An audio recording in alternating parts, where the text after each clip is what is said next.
Hidup Paulus itu setia, stabil, bagaimanapun keadaannya. Dalam Kisah 20 ayat 18-19 ayat ini berkata, sesudah mereka datang, berkatalah Paulus pada mereka, kamu tahu bagaimana aku hidup di antara kamu sejak hari pertama aku tiba di Asia ini. Terjemahan aslinya mengatakan, bagaimana aku hidup di antara kamu sejak hari pertama dan sepanjang waktu aku tiba di Asia ini. Dan sepanjang waktu dia setia. Dengan segala rendah hati aku melayani Tuhan. Dalam pelayanan itu aku banyak mencucurkan air mata. Banyak mengalami pencobaan dari pihak orang Yahudi yang mau membunuh aku. Beginilah dia hamba Tuhan. Menghadapi resiko maut, saudaraku. Begitupun tetap setia. Saudara yang tidak menghadapi resiko maut, pakailah kesempatan itu untuk berbuah banyak-banyak bagi Tuhan secara nyata. Jangan jatuh bangun. Paulus tidak ada jatuh bangun. Sama seperti Musa dapat pengalaman semak belukar yang menyala, dia dapat pengalaman jatuh dari kuda, dia ketemu Tuhan, sejak saat itu tidak pernah dia mundur. Amin saudara. Amin saudara. Mari kita miliki Zoe, sifatnya Tuhan, kesetiaannya Tuhan. Tuhan Yesus setia, biarlah kita juga setia. Tuhan Yesus setia artinya dia dapat diandalkan. Pada masa kesesakan kita berseru kepada Tuhan, Tuhan menjawab. Tuhan gak bilang sebentar ya, aku hitung dulu, hari ini kau udah berdoa atau belum? Oh kau belum berdoa, belum baca firman, gak kutolong kau, gak ada gitu. Kapan kita berseru, Tuhan Yesus setia, dia menolong kita, dia dapat diandalkan. Saudaraku, biarlah saudara dapat diandalkan. Amin saudara. 2 Korintus 5 ayat 8-11. Hati kami tabah dan terlebih suka kami beralih dari tubuh ini untuk menetap pada Tuhan.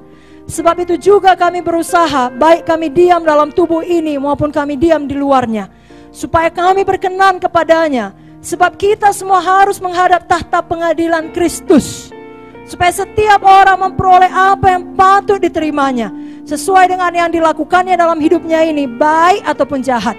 Kami tahu apa artinya takut akan Tuhan. Karena itu kami berusaha meyakinkan orang. Bagi Allah hati kami nyata dengan terang. Dan aku harap hati kami nyata juga demikian bagi pertimbangan kamu.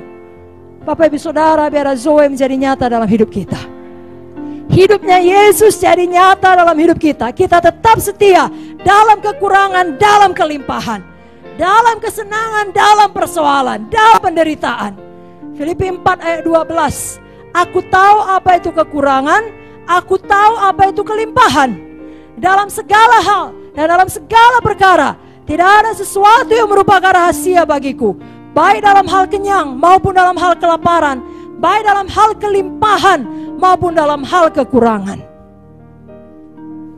Dalam penderitaan, dalam stres pun, biar itu jadikan kesempatan untuk mengeluarkan Zoe tadi.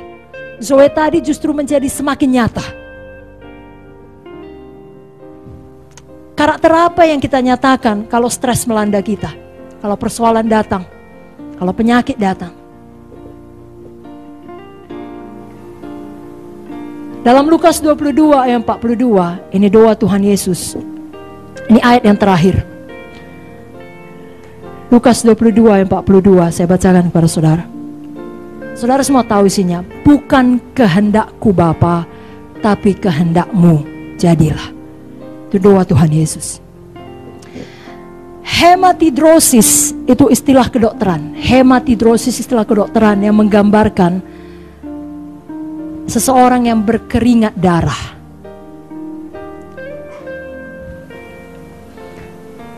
Ini sangat jarang terjadi. Ada kita yang sudah pernah keringat darah? Belum, saya harap tidak pernah. Tapi itu pernah terjadi dan dituliskan dalam Alkitab. Dialami oleh Tuhan Yesus sendiri. Dan ilmu kedokteran menerangkan itu akan terjadi kalau seseorang di bawah tekanan fisik yang sangat besar atau tekanan emosi, stres yang sangat besar. Seperti yang dialami Tuhan Yesus di Taman Getsemani.